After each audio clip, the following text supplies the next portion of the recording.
Hey there, my wedding planning friends, and welcome back to my channel. If this is your first time here, thank you so much for clicking on my video.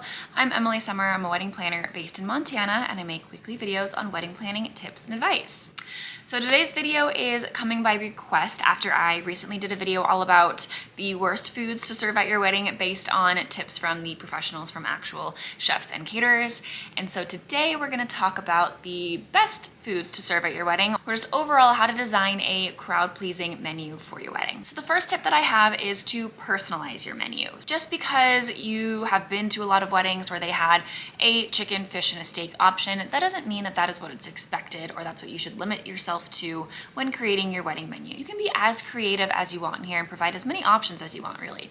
Obviously, price is going to be a big factor in what you're choosing to serve at your wedding, but even if you're trying to scale back, you don't have to do something as basic as just serving a chicken. This is a great opportunity to tie in your theme of your wedding, your location if you're having a destination wedding, and choosing foods that are local or popular in that area, or maybe you're just choosing your favorite foods, or incorporating some cultural foods based on your heritage or your partner's heritage or family that will be there, or whatever that might be. You don't have to be pigeonholed into the chicken, fish, and steak options. Number two is to offer options. So this is whether you have a plated meal or a buffet. Having a good amount of variety for your guests is the easiest way to please them. And that doesn't mean you have to have a ton of different options and have all this extra food that you're not going to be able to eat at your wedding, but rather being more strategic about your options. And this is where having a really great caterer is going to assist you a lot in creating your menu. And that goes for any aspect of your catering. Having a good caterer that is going to be kind of more full service is going to assist you in the actual design process and coming up with crowd-pleasing meals that, based on the dietary restrictions or kind of the preferences of your guest list, they'll be able to assist in creating something that's going to please the most amount of people. Now, keep in mind, there is no way to make every single person at your wedding happy, and that goes for really any aspect of your wedding. So try not to stress too much about making everybody happy at your wedding. That is basically impossible, but you obviously want to do your best to have the most crowd-pleasing menu. So if you have a lot of guests that are maybe vegan or vegetarian, or you yourself are vegetarian, having the vegetarian option for your meal, whether that is the plated meal or having a vegetarian option on a buffet, don't make that seem so much as a backup if you have a decent amount of people at your wedding that are going to enjoy this. Make this a delicious eggplant parm or something that is to die for, rather than like just simply a backup option for those that need it.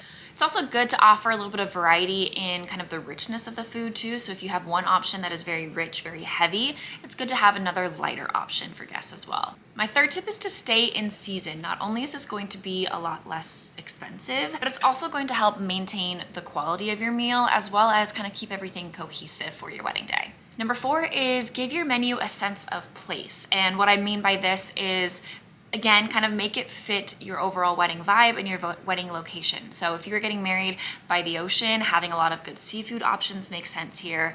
Or if you're getting married overseas somewhere, having the local foods that are kind of traditional for that location is a great option. An example here for Montana weddings, we have a lot of bison. We are kind of known for our cattle and our bison, so that's typically something we'll have local meats on the wedding menu for those weddings. And having like a huckleberry sauce. Huckleberries are kind of classic Montana fruit.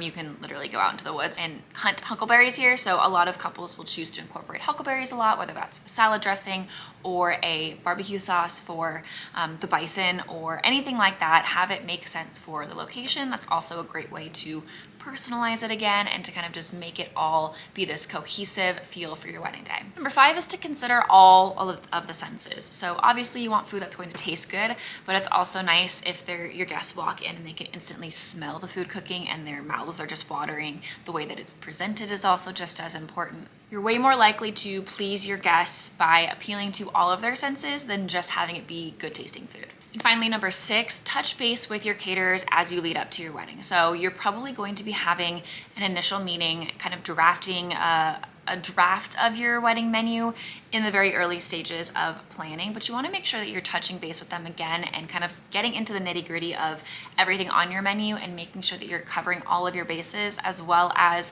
making sure that it makes sense for your guest count as you're getting your RSVPs in. Make sure that you know who is having those dietary restrictions and needs, and if there's a lot of them, that your wedding menu is going to make sense to accommodate those needs. And pay attention to your menu as a whole, including your appetizers. If there's an area that you kind of overdid it, or maybe there's an area that has a little bit of a hole, maybe you have 10 different appetizers and a rather limited dinner menu, make that even out a little bit. And then of course, provide your final head count for your caterers so that you are not overspending on a bunch of extra plates, or that you have too little food for more guests that RSVP than you anticipated. Some extra tips from caterers and professional chefs to please your guests at your wedding are action stations. Those are always big hits at weddings for guests. Something that's a little bit interactive. They can see the meal or particular type of food being prepared in some way. So a very popular action station would be like a carving station, and guests can choose kind of the particular slice of meat that they want. Also seen like made to order pastas where you can kind of pick what kind of sauce you want, the cheese, toppings, anything like that,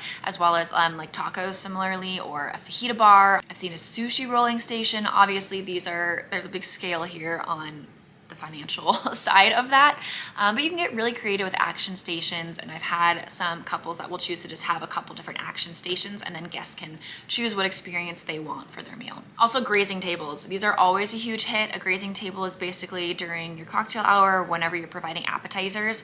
You can have past appetizers with a grazing table as well, but a grazing table is where you have, like it would suggest, a table where appetizers are set on it, and typically this is some sort of charcuterie board, basically like an oversized charcuterie board in the form of an entire table, and having a lot of different options for guests to pick and choose, and that way they don't have to track down people that have trays. Sometimes that gets missed and people don't even realize that there's being food provided, and being able to kind of pick and munch on things at their leisure. It's also nice to be able to have this option. It's also very visually appealing too. So grazing tables look rather extravagant. They look very appetizing and visually appealing, and guests will gravitate towards it pretty naturally. And lastly, things that are always a big hit is like an elevated comfort food. So like a truffle mac and cheese or a Gouda mac and cheese, or something that's a little bit different than kind of just a basic mac.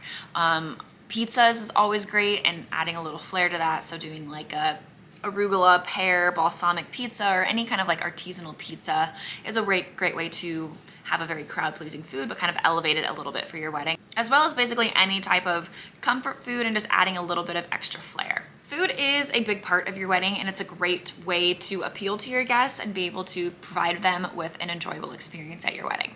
Hopefully you found this video helpful. If you did, please like and subscribe to get weekly videos on wedding planning tips and advice, and we'll see you next week.